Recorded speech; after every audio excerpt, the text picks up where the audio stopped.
আসসালামু আলাইকুম রহমতুল্লাহ বারাকাতু। প্রিয় খামারি ভাইরা, আপনারা অনেকজনে আগের ভিডিওতে আমাকে প্রশ্ন করছেন যে আমার লেয়ার মুরগুলোর ডিমে আসার আগ মুহূর্তে আমি কীভাবে পরিচর্যা করে থাকি। তো আজকে আমি আপনাদের সাথে আলোচনা করব কীভাবে আমি লেয়ার মুরগিকে কী খাওয়াই এবং কি ডিমে আসার আগ মুহূর্তে কোন ওষুধগুলো আমি ব্যবহার করে থাকি। আসলে লেয়ার মুরগি অনেকজনে অনেক সিস্টেমে লালন পালন করে থাকে। তো আমি যেভাবে ব্যক্তিগতভাবে করি, এটা হচ্ছে আমার মুরগিগুলো যখন ডিমে আসার আগ মুহূর্তে সপ্তাহ 15 দিন আগে যেগুলো করে থাকি, আপনারা দেখতেছেন আমি বিটা ZM এটা ব্যবহার করে থাকি ডিমে আসার 1 সপ্তাহ আগে। আর এই ওষুধটা হচ্ছে ACA কোম্পানির একটি প্রোডাক্ট। আমি পূর্বে ইউজ করছিলাম, মোটামুটি রেজাল্ট ভালো পাইছি। তো আপনারা দেখতেছেন এই মেডিসিনটাতে উপাদান সবগুলো দেওয়া আছে, আপনারা দেখে নেবেন। আর আমি যে খাদ্যগুলো খাওয়াই এর হচ্ছে কোয়ালিটি ফিড। আসলে একজনে এক একটা ফিড খাওয়ায়, তবে আপনারা লেয়ার মুরগিগুলোকে অবশ্যই প্রাথমিক অবস্থায় বিভিন্ন কোম্পানির 1 থেকে 2 কেজি করে খাওয়াবেন, যেটা ভালো খায় ওইটাই ব্যবহার করবেন। আর এখানে আমি লেয়ার মুরগি যখন ডিমে আসার আগ মুহূর্তে এখানে আমি কিছু সয়াবিন মিক্স করে দিই খাদ্যের সাথে, আর কিছু সরিষাও মিক্স করতে পারেন, সরিষার তেল, যেটা সর্দিজনিত অথবা ঠান্ডাজনিত সমস্যাগুলো থেকে রেহাই পাওয়া যায়।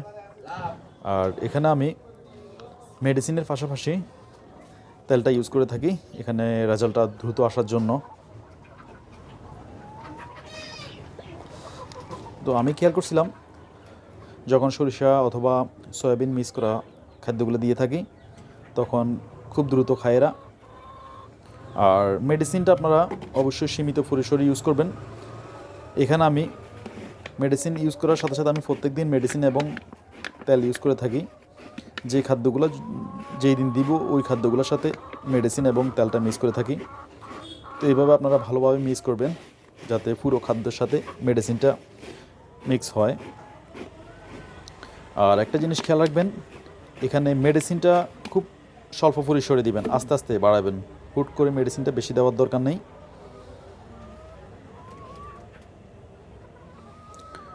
আসলে লেয়ার মুরগিগুলো আপনারা লালন পালন করার সময় অনেকজনে অনেক পরামর্শ দিব, যেটা আপনার বেস্ট মনে হয় আপনি ওইটাই করবেন। তবে ঠান্ডার সময় একটু কেয়ারফুলি থাকবেন, ঠান্ডাজনিত সমস্যাগুলো না হয়, লিটারগুলো দ্রুত পরিবর্তন করবেন। তবে আমি যেটা করি এটা মাসা পদ্ধতিতে করি। এখন দেখতেছেন আমার এই খাদ্যগুলো থেকে একটা স্মেল বাইর হচ্ছে, তেল এবং এই যে ভিটামিনজনিত যে ওষুধ যেটা ব্যবহার করি এটা থেকে।